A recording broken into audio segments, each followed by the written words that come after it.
സാമ്പത്തിക ഉപരോധം യുദ്ധപ്രഖ്യാപനമെന്ന് ഇറാൻ.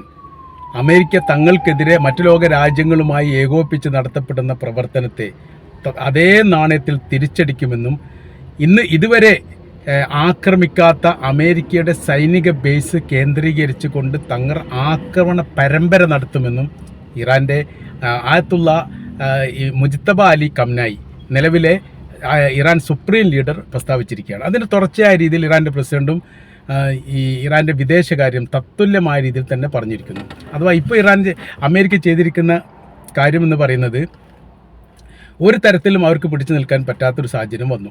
ഇറാന് മേലെ ആധിപത്യം ഉണ്ടാക്കാൻ വേണ്ടി സാധിക്കില്ല എന്നുള്ളത് ഏറെക്കുറെ ഉറപ്പായി. അതിനാൽ അവർ ചെയ്തിരിക്കുന്ന കാര്യം എന്ന് പറയുന്നത് മറ്റു ലോക രാജ്യങ്ങളോട് അമേരിക്കയുടെ വസ്തുക്കൾ ബഹിഷ്കരിക്കുക, അവരോട് ഉപരോധം ഏർപ്പെടുത്തുക, അവരുടെ ഇറക്കുമതിയും കയറ്റുമതിയുമായിട്ട് ബന്ധപ്പെട്ട കാര്യത്തിന് നിയന്ത്രണം കൊണ്ടുവരിക, അങ്ങനെ തുടങ്ങിയിരിക്കുന്ന കാര്യമാണ് മറ്റു ലോക രാജ്യങ്ങളോട് ഇപ്പോൾ അമേരിക്ക പറഞ്ഞിരിക്കുക. മറ്റ് പോംവഴിയൊന്നും ഇല്ലാത്തത് കൊണ്ടാണ് ഈ പ്രവൃത്തി ചെയ്യുന്നത് എന്നും കൂടി അതിനോടനുബന്ധിച്ച് തന്നെ വായിച്ചെടുക്കാൻ വേണ്ടി പറ്റുന്നതാണ്.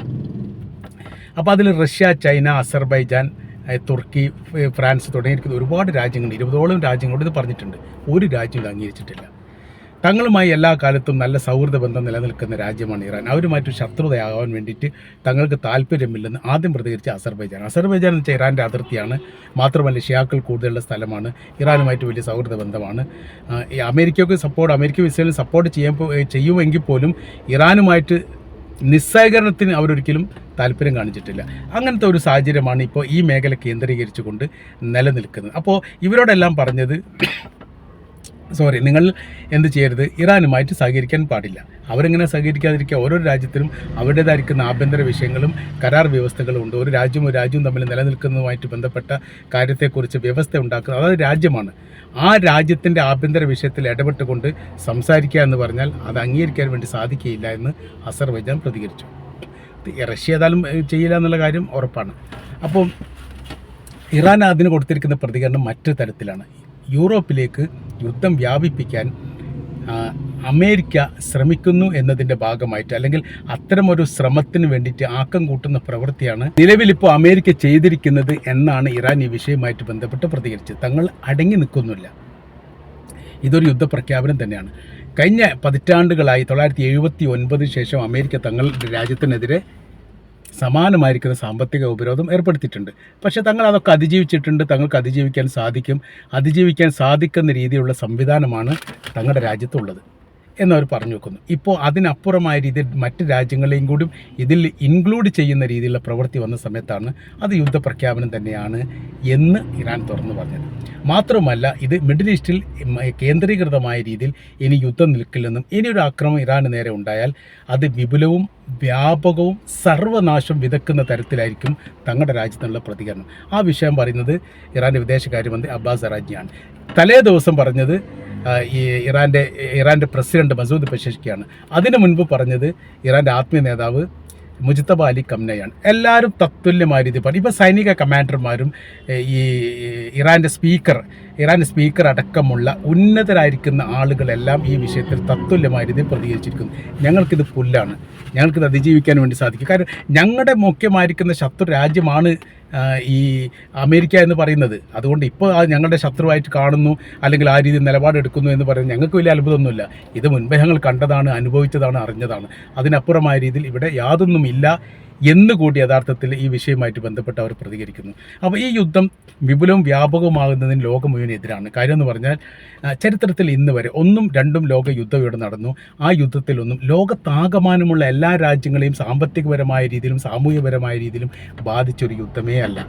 ആരാണോ 1ാം ലോക യുദ്ധം ഉണ്ടാക്കിയത് അവരത് ബാധിച്ചിട്ടുണ്ട്.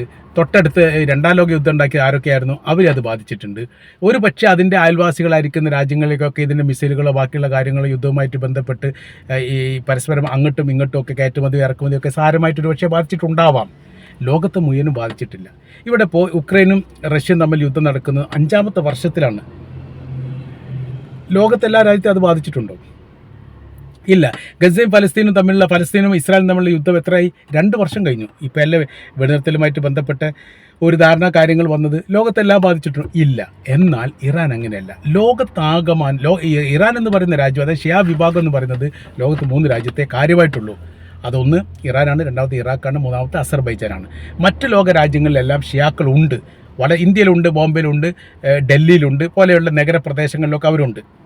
അവരെല്ലാവരും സാമ്പത്തികപരമായിട്ടും വിദ്യാഭ്യാസപരമായിട്ടും ഇതിന് വലിയ മുന്നേറ്റമുള്ളവരാണ്. അതതിൻ്റെ പ്രത്യേകത. റാവൽപിണ്ടി പോലെയുള്ള പാകിസ്ഥാൻ്റെ കറാച്ചി, റാവൽപിണ്ടി, ഇസ്ലാമാബാദ് പോലെയുള്ള ഏറ്റവും പ്രധാനമായിരിക്കുന്ന നഗരങ്ങളിലെ ഉദ്യോഗ തലത്തിൽ മുഴുവൻ ഷിയാക്കളാണ്. വിദ്യാഭ്യാസ മേഖലയിൽ വലിയ മുന്നേറ്റം ഉണ്ടാക്കിയതും ഈ ഷിയാക്കളാണ്. അവർക്ക് ആ രംഗത്തൊക്കെ വലിയ രീതിയിലുള്ള സജീവത ഉണ്ടാക്കാൻ വേണ്ടി സാധിച്ചിട്ടുണ്ട്.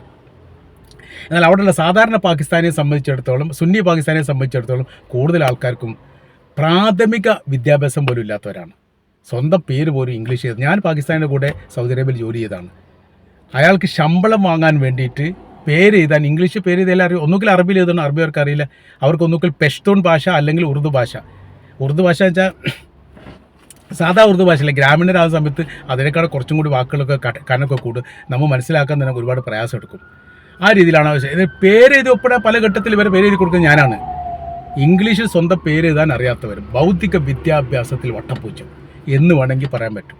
കാരണം എല്ലാ വിഷയത്തിലും കെടുതിയും ദുരന്തങ്ങളും പ്രശ്നങ്ങളും കലാപങ്ങളും മറ്റേ ആഭ്യന്തര പ്രശ്നങ്ങളും ഭരണാധികാരികൾ ഇവരെ അങ്ങോട്ട് അട്ടിമറിക്കും, സൈനികർ ഇങ്ങോട്ട് അട്ടിമറിക്കും, പ്രധാനമന്ത്രി അങ്ങോട്ട് അട്ടിമറിക്കും. ഈ കച്ചവടം തന്നെയാണ് അവിടെ നടക്കുന്നത്.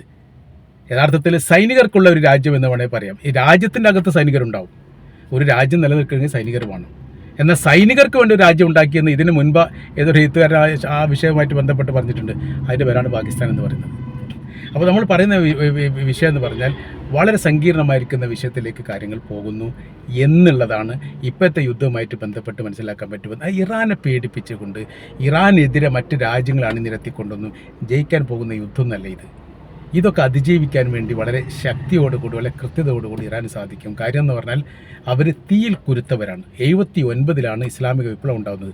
980 കാലഘട്ടത്തിൽ അവിടെ സാമ്പത്തിക ഉപരോധം ഏർപ്പെടുത്തി. 79 രാജ്യം ഉണ്ടാകുന്നു, 80 സാമ്പത്തിക ഉപരോധം ഉണ്ടാകുന്നു, 80 തന്നെ ഇറാൻ ആക്രമിക്കുന്നു. ഇറാഖ് യുദ്ധം 8 കൊല്ലം നിലനിന്നു. 10 ലക്ഷം ആളുകൾ കൊല്ലപ്പെട്ടു. ആരാക്രമിച്ചു? ഇറാൻ ആക്രമിച്ചു. അപ്പോൾ അവിടെയൊക്കെ ഇറാൻ അതിജീവിച്ചു എന്ന് പറഞ്ഞാൽ ചെറിയ സംഭവമൊന്നുമല്ല, മഹാസംഭവമായിട്ട് വിലയിരുത്താൻ വേണ്ടി പറ്റും. അവിടെ നടക്കുന്ന സംഭവം എന്ന് പറഞ്ഞാൽ 79 ഇസ്ലാമിക വിപ്ലവം.